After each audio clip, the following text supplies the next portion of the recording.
Bismillahirrahmanirrahim. Assalamualaikum warahmatullahi wabarakatuh. Alhamdulillahilladzi hadana lil Islam wa manna alaina bih wa akhrajana fi khairi ummatin fanas'aluhu at-taufiqa lima yuhibbu wa yarda wal hifdha mimma yakrahu wa yaskhat fa nusalli wa nusallimu ala habibina wa sayyidina Muhammad ibn Abdillah wa ala alihi wa ashabihi wa man sara ala nahjihi ila yaumil qiyamah. Amma ba'd. Ikhwan wa akhwat rahimani wa rahimakumullah, kita lanjutkan pelajaran kita, yakni pelajaran akidah salaf ashabul hadis oleh al-Imam Abu Uthman As-Sabuni rahimana wa rahimahullah. Kita masih berada pada penyebutan riwayat-riwayat yang menerangkan kepada kita tentang sifat nuzulnya Allah subhanahu wa ta'ala. Selanjutnya berkata Al-Imam As-Sabuni rahimana wa rahimahullah,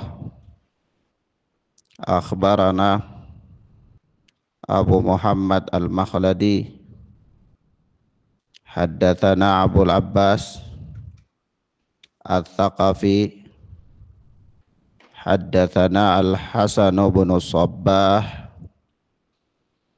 haddatsana Syababatu bin Sawwar an Yunus bin Abi Ishaq an Abi Muslim Al-Aghar qala ashhadu ala Abi Sa'idin wa Abi Hurairah radhiyallahu anhuma annahuma qala.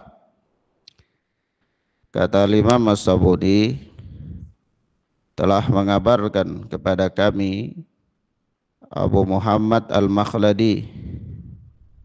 Dia berkata telah bercerita kepada kami Abul Abbas Al-Thaqafi. Dia berkata telah bercerita kepada kami Al-Hasan bin Sabbah. Dia berkata telah bercerita kepada kami Syababatu bin Sawwar dari Yunus, dari Abu Ishaq, dari Abu Muslim Al-Aghar. Abu Muslim Al-Aghar berkata,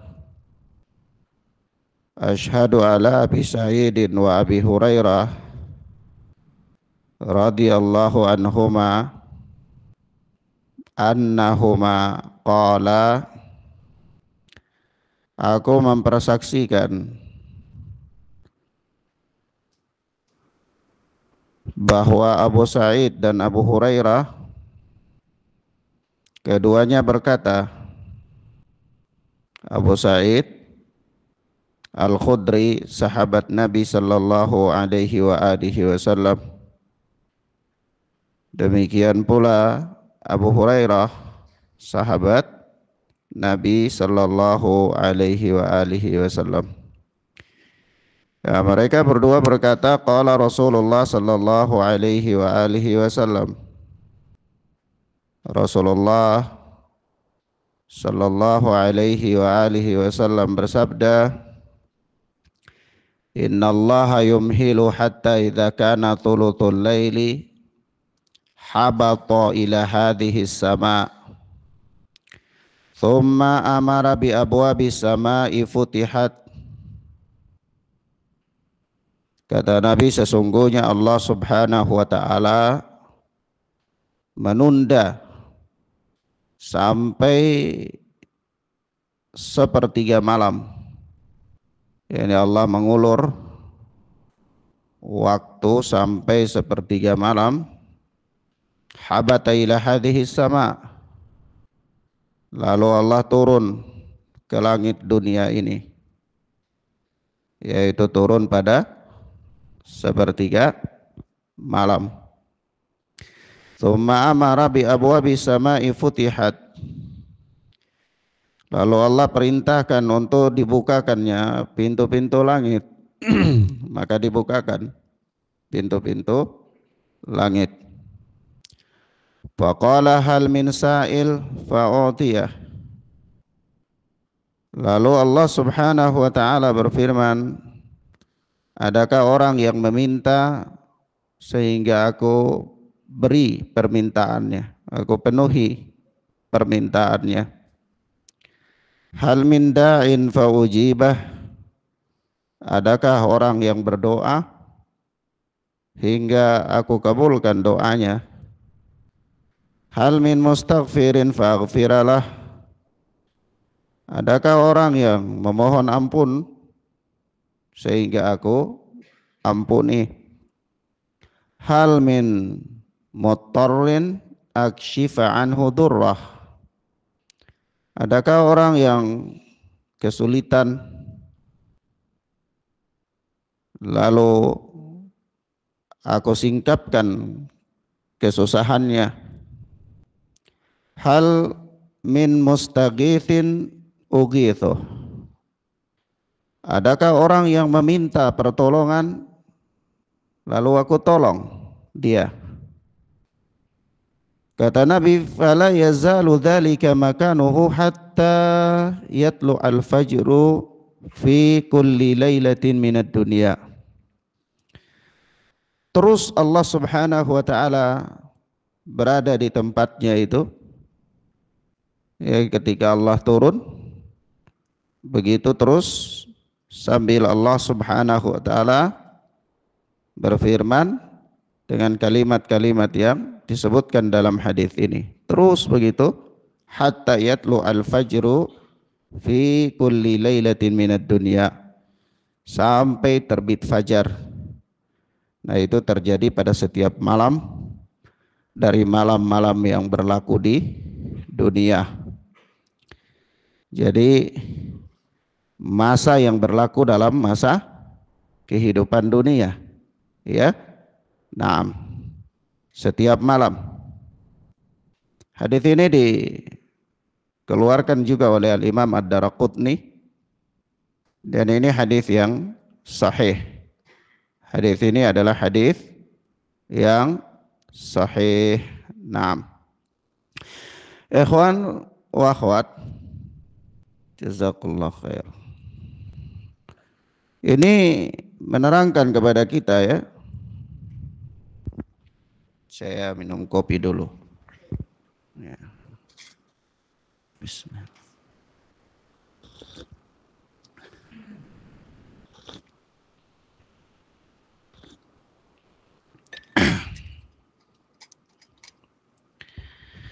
Hadis ini menerangkan, ya, kepada kita bahwa yang pertama sesuai dengan bab, yaitu menetapkan sifat nuzulnya Allah Subhanahu wa ta'ala.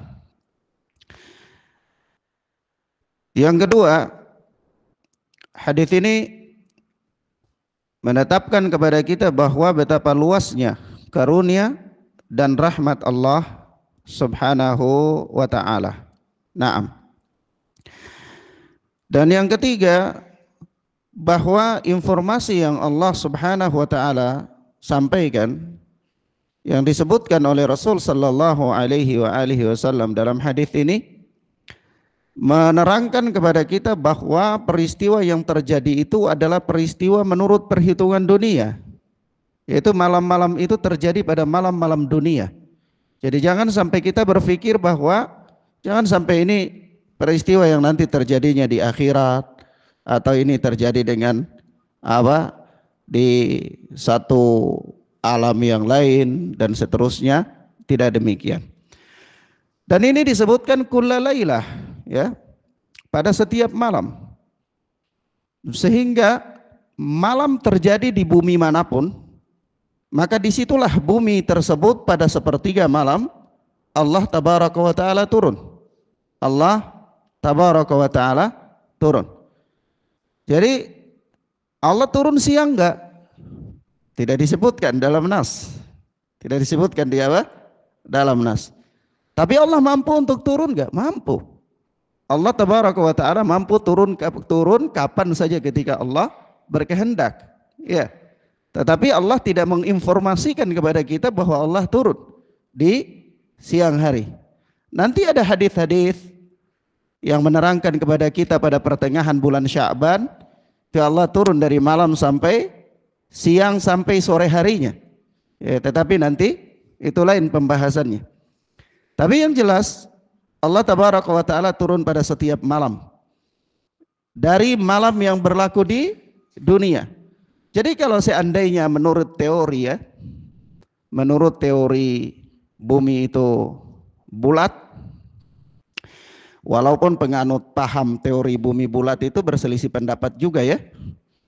Ada yang mengatakan bulat seperti globe atau bulat seperti telur ayam, ya, atau bulat seperti apa, bulan atau gimana ya. Nah, jadi teori penganut teori bumi bulat itu sendiri berselisih pendapat, ya. Nah, kalau misalnya kita menggunakan teori bahwa bumi itu bulat, lalu misalnya dia bulat, lalu matahari di satu arah, maka ketika itu di bagian yang terkena matahari mengalami siang, dan di bagian yang tidak terkena matahari mengalami malam. Nah, maka kita katakan bahwa di bagian bumi yang mengalami malam itulah yang Allah tabaraka wa ta'ala turun pada malamnya. Adapun bumi yang mengalami siang tidak. Paham ya kawan? Paham ya? Naam. Taib. Nanti bagaimana kalau begitu Allah tabaraka wa ta'ala turun, berarti nanti turun naik lagi, turun nanti naik lagi, karena bumi itu apa? Yang satunya malam, kemudian satunya siang, kemudian satunya malam, dan begitu seterusnya. Sehingga ada tempat yang kosong. Begitu Allah tabaraka wa ta'ala turun dari arsy Allah misalnya, maka arsy itu kosong. Iya kan? Nanti Allah tabaraka wa ta'ala istiwa di arsy lagi, maka arsy itu penuh dengan Allah azza wa jalla. Waliyadzubillah. Nah, bagaimana pembahasan itu? Nanti kita sebutkan ketika kita menyebutkan lafadznya di riwayat-riwayat berikut dari keterangan para imam-imam ahlul hadis. Tapi yang jelas dalam hadis ini, tiga perkara ini dipahami ya. Faedah dari hadis ini ada tiga perkara yang dipahami. Yang pertama, bahwa apa? Menetapkan sifat turun bagi Allah subhanahu wa ta'ala. Anda berikan sedikit catatan di sini ya. Sifat turun, sifat al-maji, ya, sifat ityan, itu adalah sifat-sifat fi'liyah, sifat-sifat perbuatan bagi Allah subhanahu wa ta'ala.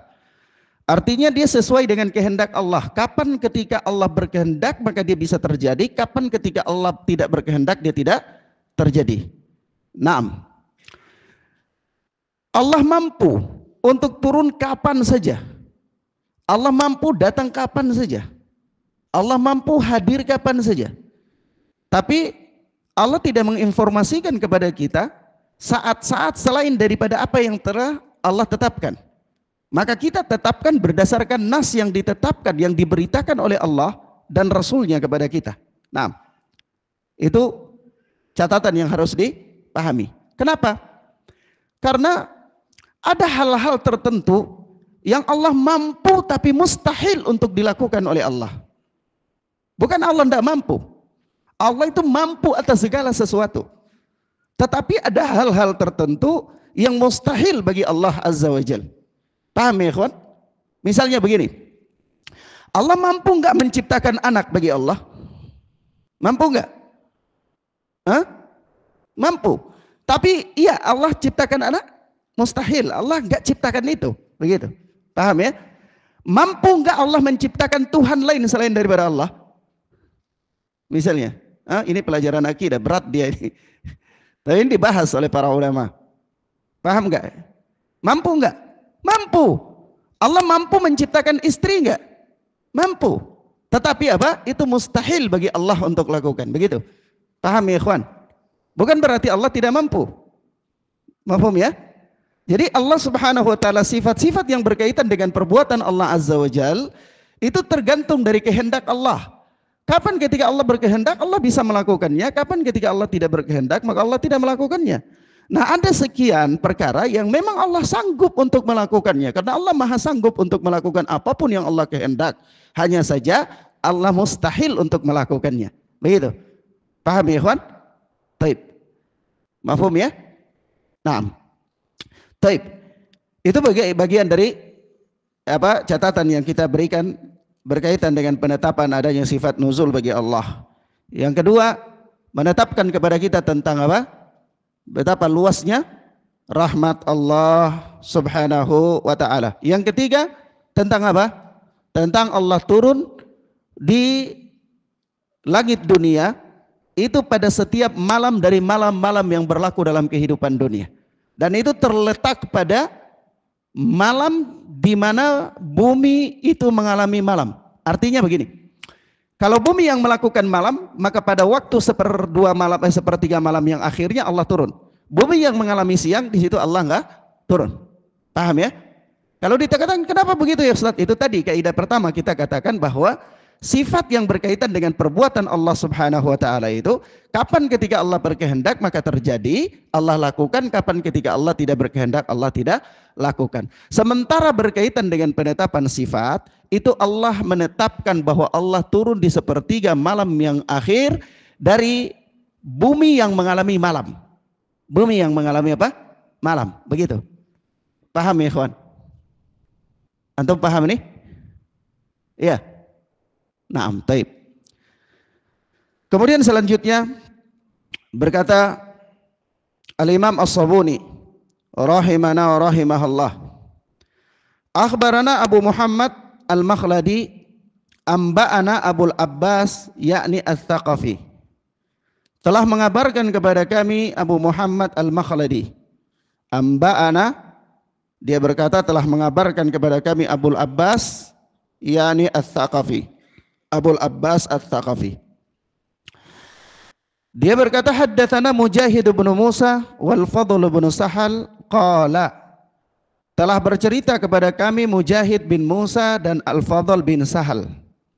Mereka berdua berkata, haddatsana Yazid bin Harun, telah bercerita kepada kami Yazid bin Harun, haddatsana Syarik an Abi Ishaq anil Aghar. Telah bercerita kepada kami Syarik dari Abu Ishaq dari Al-Aghar. Al-Aghar ini siapa? Ya, Abu Muslim Al-Aghar ya. Al-Muzani. Baik. Dia berkata annahu syahida ala Abi Hurairah wa Abi Sa'idin annahuma syahida ala Rasulillah sallallahu alaihi wasallam annahu qala. Ya. Al-Aghar berkata bahwa dia bersaksi bahwa Abu Hurairah dan Abu Sa'id Al-Khudri mereka berdua bersaksi bahwa Rasulullah sallallahu alaihi wasallam bersabda, "Idza kana thuluthul laili nazala tabaraka wa ta'ala ila sama'id dunya faqala ala hal min mustaghfirin yughfaru lah. Hal min sa'ilin yu'ta su'alah. Ala hal min ta'ibin yutabu alaih." Rasulullah bersabda, apabila thuluthul lail, sepertiga malam, nazala tabaraka wa ta'ala ila sama'id dunya, Allah tabaraka wa ta'ala turun ke langit dunia. Faqal, lalu Allah berfirman, hal min mustaghfirin yughfarulah, adakah orang yang memohon ampun sehingga dia diampuni? Hal min sa'ilin yu'ta su'alah, adakah orang yang meminta hingga dia diberi atau dipenuhi permintaannya? Ala hal min ta'ibin yutabu alaih, adakah orang yang bertaubat hingga dia diterima taubatnya? Naam. Di sini apa? Riwayat pendukung ya. Maknanya sama aja. Intinya adalah Allah turun ke langit dunia. Kalau kita lihat ya langit ya. Langit itu berdasarkan informasi yang ada di dalam nusus bahwa langit itu kan ada 7 lapis langit ya. Ada 7 lapis langit atau 7 tingkatan langit. Maka langit yang paling dekat dengan dunia itu namanya langit dunia. Nah di langit itu ada pintu langit. Ada pintu langit. Dari mana Anda tahu ada pintu langit? Dari nas-nas yang menerangkan kepada kita bahwa dibukakannya pintu langit. Iya, dibukakannya pintu langit. Kalau antum bertanya bagaimana bentuk pintu langit itu, maka kita katakan tidak diinformasikan kepada kita bagaimana bentuknya. Nah ini bukti bahwa di dalam atau tentang makhluk Allah saja, itu kalau Allah tidak informasikan kepada kita bagaimana bentuknya, kita tidak tahu. Iya, itu tentang makhluk. Langit itu makhluk apa bukan ya kawan? Makhluk. Nah tentang makhluk saja Allah tidak menginformasikan kepada kita, kita nggak tahu bagaimana bentuknya. Apalagi tentang Allah subhanahu wa ta'ala. Iya, naam. Nah pintu langit itu dibuka setiap sepertiga malam yang terakhir. Setiap sepertiga malam yang terakhir ketika Allah Azza wa Jal turun ke langit dunia. Nah begitu pula sama dengan ketika terjadi perjalanan roh. Nah begitu seorang dia wafat, itu sang mayit itu apa namanya? Kalau mayit pakai tasdid itu orang yang akan mati. Innaka mayyitun wa innahum mayyitun. Sungguhnya engkau akan mati dan mereka pun akan mati. Tapi kalau mayit ianya sukun, berarti itu jenazah, orang yang sudah mati. Iya, coba memang karena ini bahasa Arab lisan Indonesia itu ya kayak gitu. Iya, orang Indonesia mau bedakan mayit dan mayit itu beda, bingung. Iya, sama dengan orang Ambon gak bisa membedakan jember dan jember, beda. Nah, mafhum ya, paham ya ikhwan? Taib. Nah ini apa sang mayit itu? Ketika dia rohnya dicabut, itu dia kemana? Dibawa kemana? Hah? Dibawa kemana? Ke atas. Atas mana? Atas kepala. Atas langit ya. Dibawa ke langit. Sampai di langit, di pintu langit dunia itu, apa? Para malaikat yang di situ terganggu kalau seandainya dia itu mayit orang kafir. Kalau seandainya dia mayit orang beriman, maka mereka akan terhibur dengan wanginya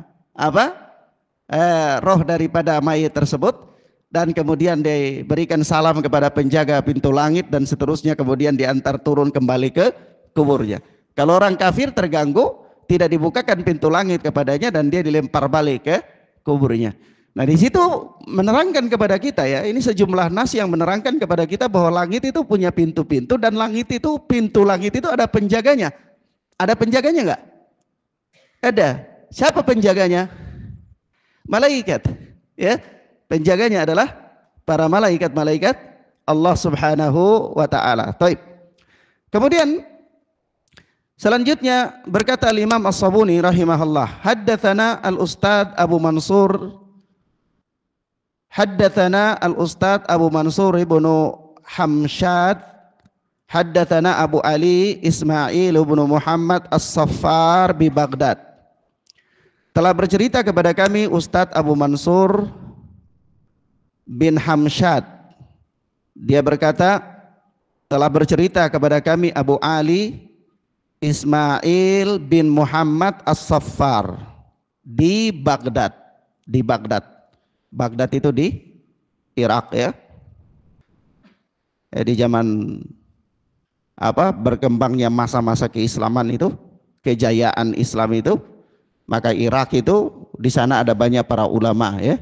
Ada banyak para ulama baik yang berada pada manhaj yang benar maupun yang berada pada manhaj yang menyimpang.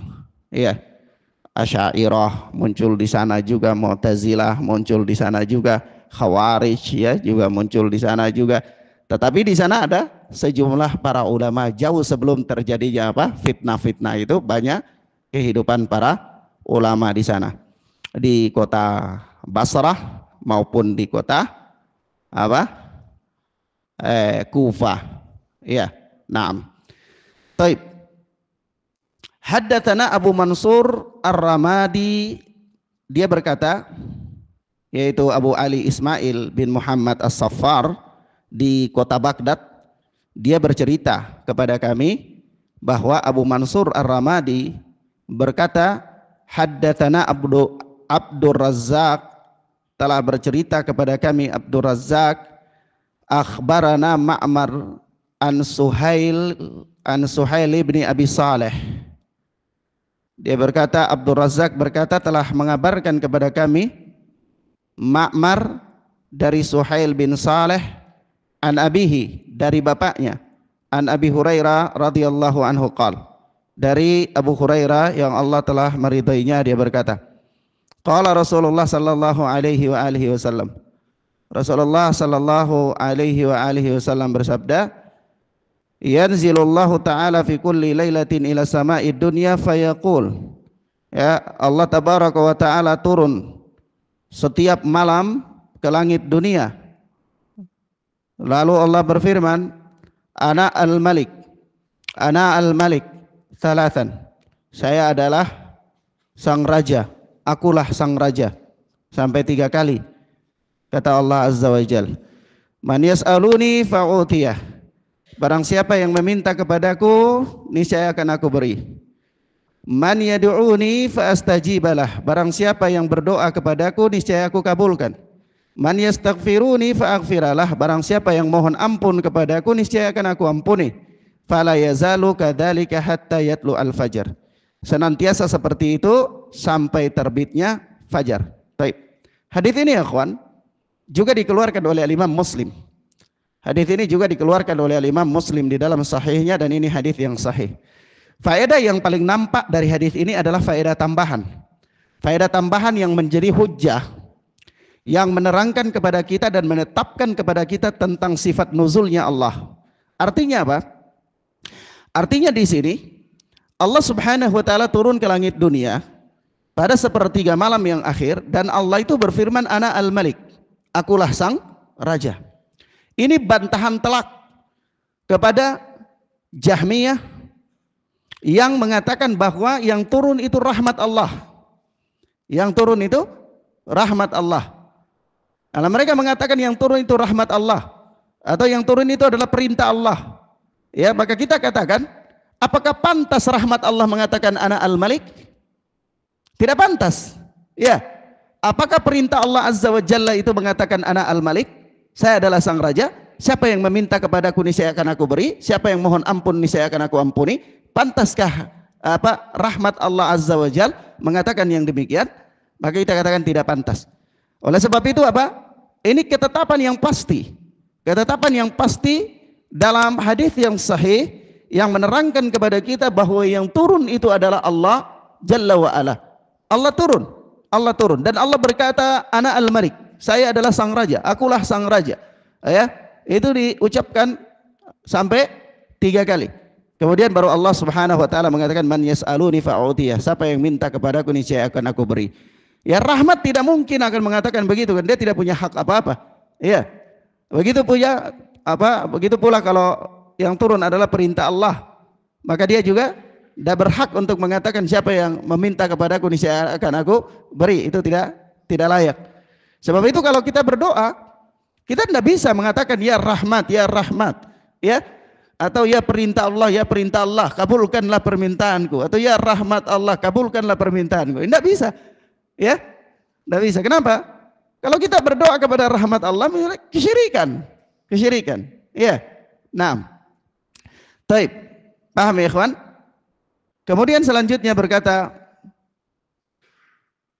Al-Imam As-Sabuni rahimahullah, sami'tu al-Ustadz Abu Mansur ala ithri hadzal hadits, ya ini. Alladzi amla'ahu alaina yaqul. Al-Imam As-Sabuni berkata, aku pernah mendengar Ustadz Abu Mansur ya setelah menjelaskan hadis ini. Hadis apa? Hadis di atas tadi yang kita bacakan, ya. Naam. Alladzi amlahu alaina, yang beliau diktekan kepada kami. Diktekan kepada kami. Yaqul, beliau berkata.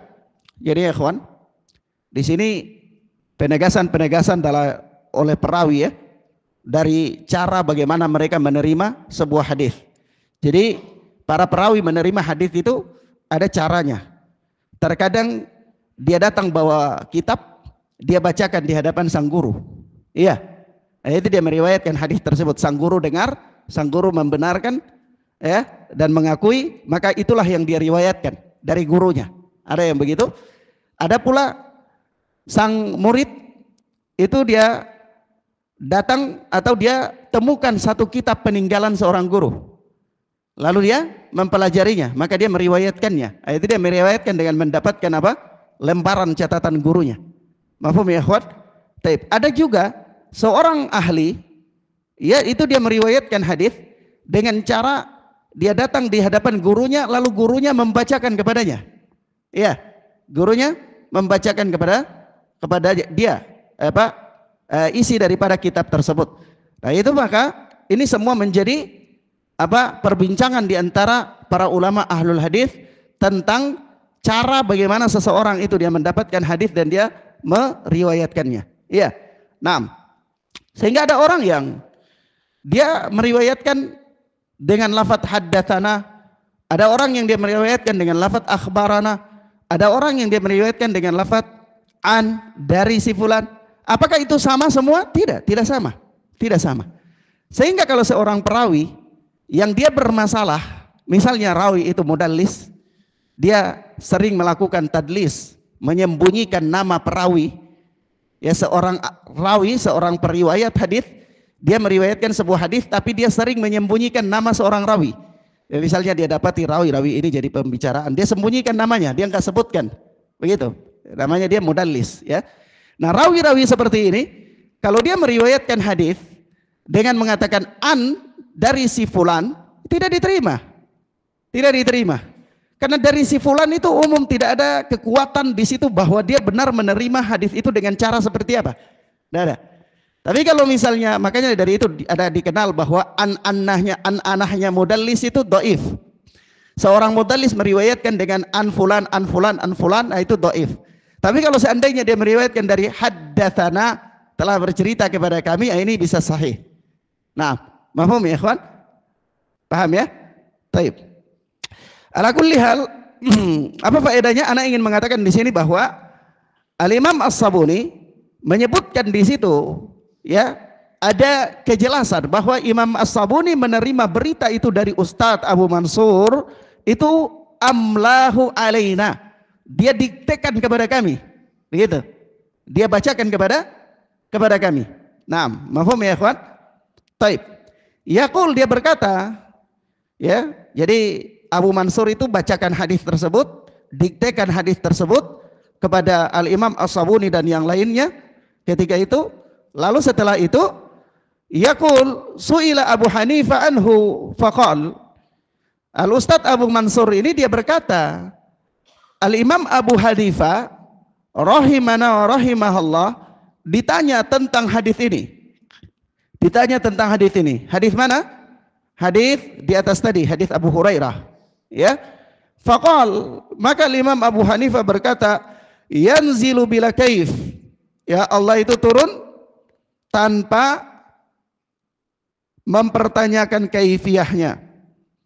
Wa qala ba'dhum, dan sebahagian ulama berkata, yanzilu nuzulan yaliqu birrububiyyati bila kaifin min ghairi ayyakuna nuzuluhu mithla nuzulil khalq. bal bitakhalli wa tamalli li'annahu jalla wa ala munazzahun an takuna sifatuhu mithla sifatil khalq kama kana munazzahan an takuna dhatuhu mithla dawatil khalq famaji'uhu wa ityanuhu wa nuzuluhu ala hasabin ma yaliqu bi sifatihi min ghairi tashbihin wa kaifin. Yaitu sebagian ulama berkata bahwa yanzilu nuzulan yaliqu birrububiyah bila kaifin min ghairi ayyakuna nuzuluhu mithla nuzulil khalq. Yaitu Allah Subhanahu wa taala benar-benar turun, ya, dengan sifat turun yang sesuai dengan rububiyahnya Allah. Turunnya Allah itu benar-benar Allah turun sesuai dengan rububiyahnya Allah, yakni sesuai dengan kekuasaannya Allah Subhanahu wa ta'ala. Ana tanya, di sini ada penetapan rububiyah bagi Allah enggak? Ada enggak? Ada. Penetapan rububiyah dikenal oleh para ulama itu, kalau kita lihat di pernyataannya Al-Imam As-Sabuni ini, itu terjadi pada zaman Al-Imam As-Sabuni sudah ada penyebutan istilah rububiyah bagi Allah. Paham ya ikhwan? Sudah ada penyebutan rububiyah bagi Allah. Imam As-Sabuni tahun berapa? Tahun berapa? Tahun berapa coba? Lihat. 370 sekian ya. Nah. Jadi tahun 300 sekian sudah dikenal istilah rububiyah bagi Allah. Maka ini bantahan telak bagi orang-orang yang pada hati mereka ada penyimpangan, yang mereka mengatakan bahwa istilah tauhid rububiyah itu istilah yang diadakan oleh Syekh Muhammad bin Abdul Wahhab rahimana wa rahimahullah. Nah, mereka mengatakan Al-Mujaddid Muhammad bin Abdul Wahhab melakukan perkara bid'ah yang tidak ada asalnya, membagi tauhid menjadi 3 seperti trinitas. Ya, ada istilah rububiyah dan seterusnya. Maka kita katakan ini fitnah yang mungkar, tuduhan yang batil. Kenapa? Karena istilah penyematan rububiyah bagi Allah itu sudah ada jauh sebelum Asy-Syaikh Al-Allamah Al-Mujaddid Muhammad bin Abdul Wahhab. Syekh Muhammad bin Abdul Wahhab tahun berapa? 115 Hijriah. Al-Imam As-Sabuni tahun berapa? 300 sekian. Neneknya Al-Imam Muhammad bin Abdul Wahhab lahir, belum lahir itu sudah ada istilahnya. Istilah apa? Tauhid rububiyah. Jangankan Syekh Muhammad, neneknya itu belum ada, sudah ada. Naam, mafhum ya ikhwan? Taib. Kemudian di sini dikatakan bahwa sebagian ulama berkata bahwa Allah Subhanahu wa taala turun itu benar-benar Allah turun sesuai dengan rububiyah Allah tanpa mempertanyakan bagaimananya. Ini pertama. Yang kedua, min ghairi ayyakuna nuzuluhu mithla nuzulil khalq, yaitu tanpa sebuah keharusan bahwa turunnya Allah itu harus sama dengan turunnya makhluk. Tidak ada keharusan di situ. Ketika kita mengatakan Allah turun, jangan berpikir bahwa kalau turun itu sama dengan turun makhluk, ada keharusan bahwa turunnya Allah itu sama dengan turun makhluk. Tidak ada. Tidak ada keharusan harus sama. Tidak ada. Paham ya ikhwan? Nah, Allah turun oke, iya. Tapi apakah turunnya harus sama dengan turun makhluk? Tidak ada keharusan. Siapa yang mengharuskan Anda untuk mengatakan begitu? Begitu maksudnya. Paham ya ikhwan? Nah, kemudian bal bitakhalli wa tamalli, bahkan berkaitan dengan mengosongkan dan memenuhi tempat. Ya. Ini kalau seandainya Allah turun, itu berarti nanti ada bayangan Allah, itu berarti ada tempat, ada arsy yang kosong, kemudian nanti ada arsy yang penuh lagi. Tanpa harus ada keharusan. Karena apa? Karena turunnya Allah tidak ada keharusan untuk sama dengan turunnya makhluk. Sekiranya ada keharusan, maka asumsinya akan ke sana, ada tempat yang kosong dan ada tempat yang penuh. Seandainya turunnya Allah itu sama dengan turun makhluk. Paham ya ikhwan? Kenapa? Karena kalau makhluk dia berada di satu tempat, maka dia akan memenuhi tempat itu. Begitu dia pindah meninggalkan tempat itu, maka tempat itu ada kosong. Ini berarti turunnya Allah itu ada keharusan sama dengan turunnya makhluk. Kalau turunnya Allah sama dengan turun makhluk, berarti di situ ada tempat yang kosong, kemudian ada juga tempat yang penuh. Dalam hal ini arsy Allah. Tetapi karena turunnya Allah itu tidak ada keharusan bahwa harus sama dengan turunnya makhluk, maka pembahasan tentang tempat kosong dan tempat penuh itu tidak layak ada. Karena Allah turun tidak harus sama dengan turunnya makhluk. Begitu. Paham ya, ikhwan? Mafhum ya? Taib. Kemudian kalau orang mengatakan begini, ya ini satu syubhat ya, dan syubhat ini terjadi di kalangan para penyimpang sejak zaman dulu. Seandainya kalau Allah turun, kemudian Allah turun di belahan bumi yang masih malam, nanti kemudian Allah naik lagi, turun lagi di belahan bumi lain lagi yang ketika dia sudah malam, akhirnya nanti Allah turun terus-terus dan naik-naik karena perbedaan waktu, ya. Waliyadzubillah. Ini batil, ini syubhat yang batil. Nah, syubhat ini kita katakan kepada mereka, satu hal yang mereka keliru itu adalah ketika mereka tidak punya prinsip ini, bahwa turunnya Allah itu tidak harus sama dengan turunnya makhluk. Itu mereka tidak punya prinsip itu. Sehingga begitu berbicara tentang Allah turun, dia membayangkan itu sama dengan makhluk. Ini yang pertama. Yang kedua, kita katakan, sekiranya bantahan yang paling telak untuk mencerahkan mereka adalah bahwa ketika Allah Subhanahu wa ta'ala berfirman, barang siapa yang meminta kepadaku niscaya akan aku beri, itu yang minta 2 orang apa 3 orang? Atau jutaan manusia? Hah? Jutaan manusia. Belahan bumi yang mengalami malam, katakanlah kalau kita pakai ilmu yang mengatakan bumi ini bulat, berarti matahari di sini dan belahan ini siang, belahan ini malam, berarti yang belahan mengalami malam itu berapa? Jutaan kilometer, jutaan hektar luasnya bumi yang begitu panjang ya, dan banyak yang manusia tersebar di situ semua. Mereka meminta kepada Allah. Paham ya, kawan? Kalau menggunakan logika mereka, Allah mau mengabulkan doa yang mana? Seandainya Allah itu sama dengan manusia, maka antum 3 orang anak sekali minta saja pusing. Ya, 3 orang anak sekali minta pusing, belum lagi 4 orang istri minta sekaligus. Ya, jadi 7 orang minta sekaligus, repot ya. Atau misalnya satu istri anaknya 12, berarti kali 4 berapa itu? Ya, 12 kali 4 berapa ya? 48 orang sekali minta. Tadinya rambut antum masih hitam, langsung berubah serentak jadi putih. Iya. Nah, ini kan mengalami kebingungan. Mengalami apa? Kebingungan untuk memenuhi permintaan mereka. Iya. Tetapi Allah Subhanahu wa ta'ala mampu untuk melakukan itu. Maka kita katakan kepada mereka, seandainya mereka berpikir bahwa Allah itu turun seperti turunnya makhluk, maka terjadi berbagai macam asumsi, maka kita katakan kepada mereka bagaimana mereka menjawab permintaan Allah terhadap jutaan manusia di berbagai penjuru dunia yang begitu luas, bukan di satu tempat, bukan di satu tempat. Seandainya itu juga sama dengan makhluk, maka ini mustahil Allah bisa memenuhi permintaan mereka. Maka jawaban yang paling tepat adalah hal itu berbeda dengan makhluk.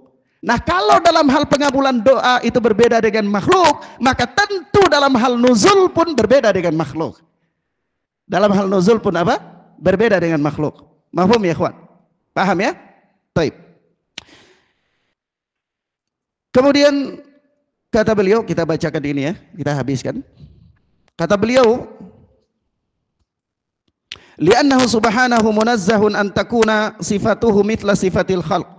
Karena Allah Subhanahu wa ta'ala itu ya maha suci atau disucikan dari keserupaan sifatnya dengan sifat makhluk. Kama kana munazzahan an takuna dzatuhu mithla dzawatil khalq.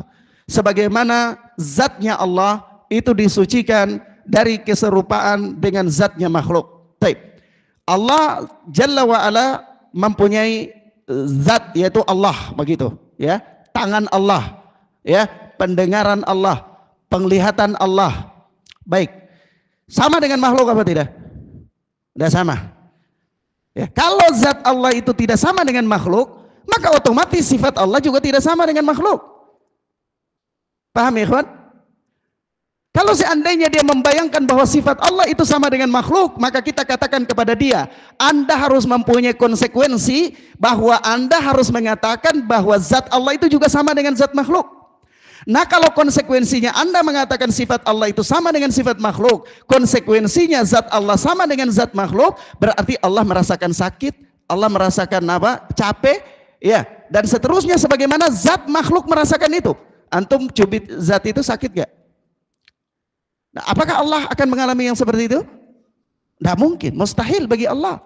Ta'ala Allah, maha tinggi Allah dari yang demikian. Paham? Maka kita katakan, mereka mengatakan bahwa zat Allah itu tidak sama dengan makhluk, harusnya juga mereka mengatakan bahwa sifat Allah itu tidak sama dengan sifat makhluk. Supaya dia korelasi. Iya, paham ya ikhwan? Sampai di sini mafhum ya?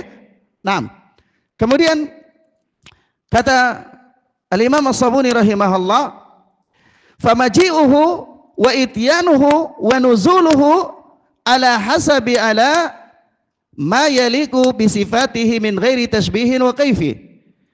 Maka sifat hadirnya Allah, datangnya Allah, turunnya Allah itu sesuai dengan yang pantas bagi sifat-sifat Allah tanpa penyerupaan dan tanpa bertanya tentang kaifiyahnya, bagaimana bentuknya. Naam. Taib. Sampai di sini paham ya ikhwan? Ana ingin berikan satu catatan bahwa ucapan daripada Al-Imam Abu Hanifah, yaitu ketika beliau ditanya bahwa tentang turunnya Allah, kata beliau yanzilu bila kaif, Allah itu turun tanpa bertanya bagaimana bentuk turunnya, itu ya terdapat di dalam kitab Al-Imam Al-Baihaqi, yaitu apa? Al-Asma was Sifat. Ya, begitu pula perkataan Al-Imam Abu Hanifah ini ada dalam syarah Al-Fiqhul Akbar ya. Syarah Al-Fiqhul Akbar. Naam. Taib. Jadi ternyata yang menetapkan bahwa Allah turun ke langit dunia itu para imam-imam mujtahid, ya, para imam-imam madhab, ya, imam-imam ahlul hadis, imam-imam madhab, ya. Kita telah membacakan ya keterangan, bahkan banyak sekali keterangan dari imam madhab Syafi'i, madhab Hanafi, ya, madhab Malik, ya, yang menetapkan akan hal itu. Ya, telah berlalu kita sebutkan pendapat para ulama Syafi'iyah, dan di sini kita nukilkan pendapat daripada Al-Imam Abu Hanifah, pendapat dari Al-Imam Abu Hanifah. Naam. Taib. Demikian ikhwan fiddin azani Allahu wa iyyakum. Ya, ini yang bisa kita bacakan pada pagi hari ini, mudah-mudahan bermanfaat bagi kita insyaallah taala. Wallahu taala a'lam bissawab. Subhanakallahumma bihamdika asyhadu an la ilaha illa anta astaghfiruka wa atubu ilaik. Wassalamualaikum warahmatullahi wabarakatuh.